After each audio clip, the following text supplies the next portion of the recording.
O dia 29 de maio de 2019 fazem 100 anos do eclipse solar de Sobral em 1919. E esse evento é muito importante para o Brasil. O Brasil tem que comemorar. Se você quer saber por que esse evento é tão importante para o Brasil, assiste esse vídeo agora.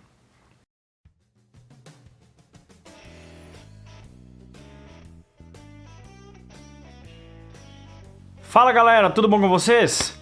Meu nome é José Antônio, sou professor de Física e hoje eu vou falar para vocês de um evento internacional que marca a primeira vez que a teoria da relatividade geral de Einstein foi verificada. Antes disso eu tenho que contar para vocês um pouco dessa história até chegar em 1919 em Sobral, no Ceará. Pois bem, qual era o objetivo da Sociedade Astronômica Internacional naquele ano? Verificar a teoria da relatividade geral de Einstein. O que a teoria da relatividade geral de Einstein fala? É um corpo com massa, ele consegue desviar a luz. Isso não parece lógico, mas é o que eles queriam observar. E como que você vai observar esse desvio da luz por um corpo com massa? Eu, com meus 75 kg de massa, eu consigo desviar a luz?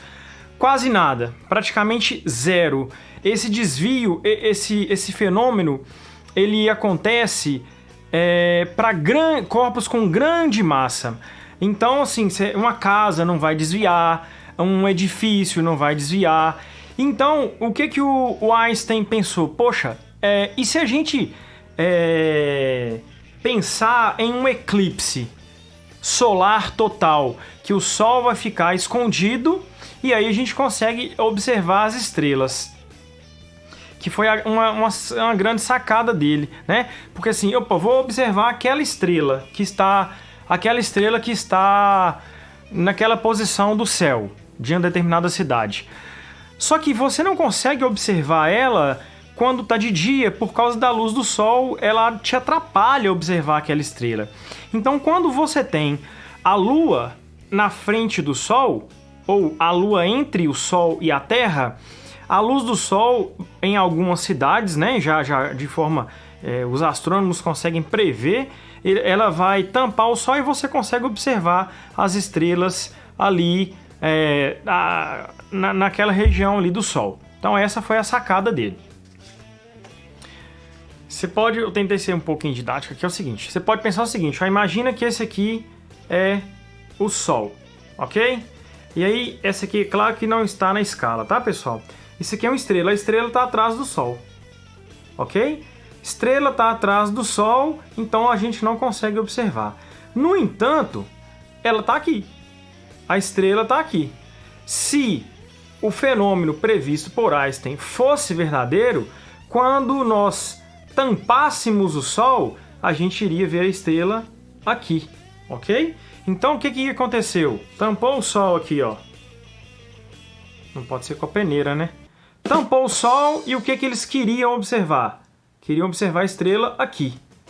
Se Einstein estivesse correto, isso seria possível de ser observado. Se ele estivesse errado, a estrela continuaria aqui atrás do Sol.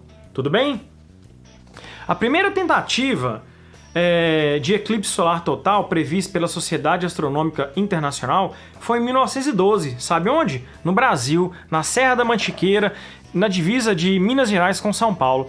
E eles vieram 8 expedições, tá, para o Brasil, com a expectativa enorme de verificar a previsão de Einstein. E eles ficaram em 5 cidades, fizeram base em 5 cidades, 2 de Minas Gerais, Alfenas e Passa Quatro, 3 em São Paulo, que foram Cruzeiro, Cristina e Silveiras, tá? Só que essa tentativa foi frustrada pra caramba, mas teve pontos positivos porque choveu torrencialmente, então eles não conseguiram fazer fotografias. Mas qual foi o lado positivo? O lado positivo é que o diretor do Observatório Nacional Brasileiro, Henrique Morisi, ele conheceu Charles, se não me engano, Perrine, ele conhece Perrine. É um astrônomo norte-americano que era diretor do observatório em Córdoba, um importante observatório mundial. A outra tentativa que eles tiveram foi em 1914, num eclipse total que iria acontecer na Rússia. Só que, pessoal, o que estava acontecendo no mundo em 1914? A Primeira Guerra Mundial. E aí, quando os astrônomos ingleses desembarcaram na Rússia, eles tiveram os equipamentos confiscados. E aí não foi possível fazer medições, observações no céu, tá? Mas eles não se abateram, eles tiveram 2 insucessos, tá? 1912 e 1914. Eles previram, em 1919, iria acontecer mais um eclipse solar total. Esse eclipse solar total, ele iria acontecer no hemisfério sul, África e América do Sul, passando ali pelo Brasil, né? E aí... uma outra coisa, o Eddington, que era um grande entusiasta das teorias de Einstein, em 1912 ele esteve no Brasil e possivelmente ele conheceu as teorias de Einstein nesse momento. Possivelmente. Nos documentos que eu li não afirma, mas ele cogita essa possibilidade. Então, o que acontece? Em 1919 eles previram, os astrônomos previram ali aquela região onde iria acontecer o eclipse solar total, a região de eclipse solar total e a região de penumbra. E o Perrine solicita ao Morisi, aqui no Brasil, que fizesse um relatório de qual cidade seria boa para observar esse eclipse solar total. E aí você pensa, olha aí no mapa, muito oceano, muita floresta. Você pensar que é 1919, 100 anos atrás, não tínhamos tantas civilizações como temos hoje. E muitas dessas cidades estariam ou no nascer ou no pôr do sol, que poderia ocasionar alguma medida aí de erro. Morisi então fala, a melhor cidade para fazer a verificação, essas fotografias telescópicas, é Sobral. Por que Sobral? Sobral porque era a segunda maior cidade no Ceará, estava na região do eclipse solar total, estava também... era de fácil acesso, era mais ou menos próximo a um porto e era possível acessar Sobral por ferrovias, né, por trem. Então ele falou, Sobral é um bom lugar. Só que eles já tinham se frustrado com o Brasil em 1912. Tinham mandado 8 expedições, 8 equipes, não conseguiram observar nada. Mandaram uma equipe para o Brasil e para... amenizar ou minimizar possível mau tempo, eles mandaram mais uma equipe para a África, na ilha de Príncipe, um dos arquipélagos de São Tomé e Príncipe, tá? Então, mas antes até de 1919, antes deles embarcarem, teve uma grande dificuldade, porque esses estudos eles estavam acontecendo entre 1914 e 1919. Então, muitos cientistas estavam no fronte de batalha. E um astrônomo muito importante, que era o astrônomo da Sociedade Real Inglesa, o Dyson, ele solicitou que o Eddington não fosse para o fronte de batalha. Eles tiveram dificuldade, então, com cientista, com ajudante, com equipamento. Eles tiveram que pedir emprestado um telescópio irlandês, que foi o telescópio que fez as melhores imagens, por sinal. Eles também tiveram dificuldade de transporte, porque naquela época, em 1919, para sair da Inglaterra e chegar até o Brasil era de navio, e os navios estavam envolvidos com guerra, ou então eram alvo de guerra, tá? Outra questão muito política, muito de guerra, é que até então essa questão de desvio, a gravitação, o físico que estudava a gravitação, que tinha uma lei sólida, consolidada, era Newton, que era inglês. O Einstein era alemão, inimigo, e ele estava propondo uma nova teoria. Então existia uma grande resistência quanto a isso aí, quanto os astrônomos ingleses, tá? O Dyson, inclusive, ele tinha uma resistência, mas o Eddington, ele conseguiu convencer, e o relatório do Morize foi bem aceito. Inclusive o Morize, ele poderia ser mais bem homenageado, mais evidenciado pela Sociedade Brasileira de Física ou da Ciência, tá? Ele não era físico, ele era engenheiro, mas ele era responsável pelo Observatório Nacional na época, tá? O Einstein, inclusive, ele era um cara super da paz. O Einstein, ele renunciou à sua cidadania alemã como forma de protesto e adotou a Suíça como pátria, né? A Suíça é um país também que não entra em guerras, tá?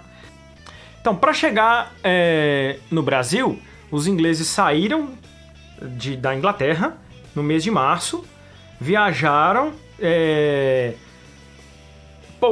pousaram não, né? Atracaram em Belém. De Belém eles viajaram no Rio, né?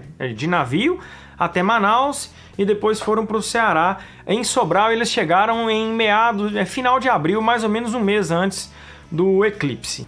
E é uma história engraçada, não engraçada, né? Mas Sobral sofria com a seca e com a febre amarela. E o pessoal, o Ministério da Agricultura, o Henrique Morize, solicitou que fossem equipes de médicos para lá para tentar solucionar o problema da febre amarela. A casa que seria de hospedagem dos ingleses, eles colocaram tela nas janelas, né? E eles inclusive relataram que o pessoal de Sobral, eles cavavam o leito do rio, a terra no leito do rio, para ver se encontrava água. Então era uma região de muita seca, de muito calor. Mas eles contornaram essa situação como os ingleses, essa equipe inglesa ficou na casa de um deputado que tinha um poço artesiano. Então eles não teriam problema com água para alimentação, para higiene e para revelar as fotos. Não era câmera digital na época. Ele precisava de água para revelar as fotos. Então o problema da água foi contornado, o problema da febre amarela foi contornado. E aí, na hora que eu estava estudando, eu pensei, e aí eu gostaria de verificar com você. Será essa época, a época que surgiu o termo para inglês ver? Não sei. Se você souber essa pergunta, coloque aí nos comentários, por favor. Se você é professor de história, ou não, dá uma pesquisada aí, responde a essa dúvida para mim. Ok? Pois bem, nesse dia, o Sol estaria, né, a posição estaria assim, atrás do Sol estaria uma constelação especialmente brilhante, que é a constelação de Íades. Então seria fácil de observar, tá? Mais coisa relacionada à história. A chegada desses ingleses, por isso que eu falei assim, será que a origem do termo é essa? Eles foram chamados de sábios ingleses. A chegada dos sábios ingleses, noticiaram os jornais, tá? E o calor? Qual foi? O calor quase impossibilitou, o calor em excesso quase impossibilitou a formação de imagem por esses telescópios. Por quê? A dilatação térmica de um desses espelhos causou uma imagem meio distorcida, mas eles conseguiram, com o telescópio inglês, eles conseguiram boas imagens, como eu já disse, tá? A prefeitura também instalou telescópios na praça, e ela cobrava dos cidadãos cobrava valor para construir um jardim na cidade para observarem os céus. E no dia da observação, no dia 29 de maio, exatos 100 anos atrás, fizeram fila para observar, tá? Foi um eclipse de longa duração, né? Aproximadamente 5 minutos, mas de observação mesmo foram aproximadamente 4 minutos, porque o dia amanheceu nublado, E nesse dia de eclipse, que aconteceu no Jockey Club, no local em frente onde eles estavam, foi um feriado informal na cidade para que todos pudessem observar e tal. As igrejas ficaram lotadas porque, pô, o mundo vai acabar e tal. Por que nós temos que comemorar bastante esse evento no Brasil, especialmente no Brasil, né? As melhores imagens foram do Brasil. As imagens na Ilha de Príncipe não foram tão boas porque o tempo lá era ruim, tá? O Eddington estava em 1919 na Ilha de Príncipe, ele conseguiu algumas imagens.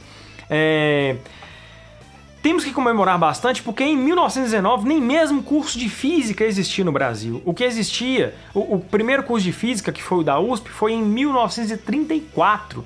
Então, 15 anos antes, pelo menos. Então é um negócio que, ó, o Brasil foi ótimo. Houveram outros experimentos, observações para tentar verificar a teoria de Einstein, tá? Todos com sucesso. Einstein foi também um cara épico, né, para o seu tempo. Eles foram embora do Brasil. Um mês depois do dia 29 de maio, eles fizeram fotos no mesmo local, com o telescópio apontando para o mesmo...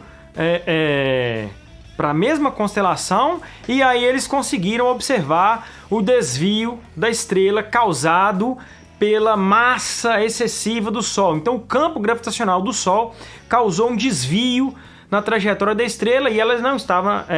aí ela foi observada numa posição aparente e não na posição real dela. Eles foram embora do Brasil em agosto de 1919. E aí chegaram lá na Inglaterra. E aí, como é que foi lá na Ilha de Príncipe? Como é que foi lá em Sobral? Conversaram, se entenderam e numa conferência da Sociedade Astronômica Internacional em novembro, os astrônomos Dyson, Crommelin, que também veio ao Brasil, foi um cara importante, e Eddington anunciaram que a teoria de Einstein estava correta. Eles escreveram um relatório em formato de artigo, publicaram na Sociedade Real, revista Sociedade Real. Esse texto original deles eu estou deixando na descrição desse vídeo. Dá uma olhada para você lá, claro que está em inglês, né? Mas não custa, pelo menos dá uma olhada. Sei lá, hoje já tem o Google Tradutor. O Einstein, ele ficou obviamente muito feliz, ele começou a ser mundialmente conhecido a partir desse evento. Ele até era parado nas ruas e tudo mais, mas ele disse, em momento algum, ele disse que ele seria melhor do que o Newton. Ele dizia que toda a formulação física até chegar aqui é graças a Newton, e a minha teoria ela funciona em grandes campos gravitacionais, o que não é o caso do nosso dia a dia aqui na Terra. Beleza? Pessoal, estou deixando todos os links, todos os documentos, artigos que eu consultei na descrição do vídeo. Se você quiser fazer uma pesquisa mais aprofundada, leia, tem coisas muito boas. Vou deixar também o link da Sociedade Brasileira de Física com a notícia dos 100 anos de Sobral, da Sociedade Brasileira para o Progresso da Ciência, que tem uma página especial para esse evento.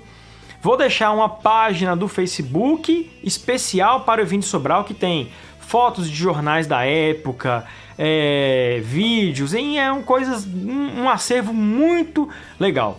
Eu peço que, se você gostou desse vídeo, dê o seu like para ajudar na divulgação no próprio YouTube. Inscreva-se no canal, caso ainda não seja inscrito, e compartilhe com seus colegas, professores de física, professores de história, colegas de turma, e se você quiser também, né? Se você não quiser, beleza, brigadão por você ter assistido aí. Valeu, galera, um abraço e tchau!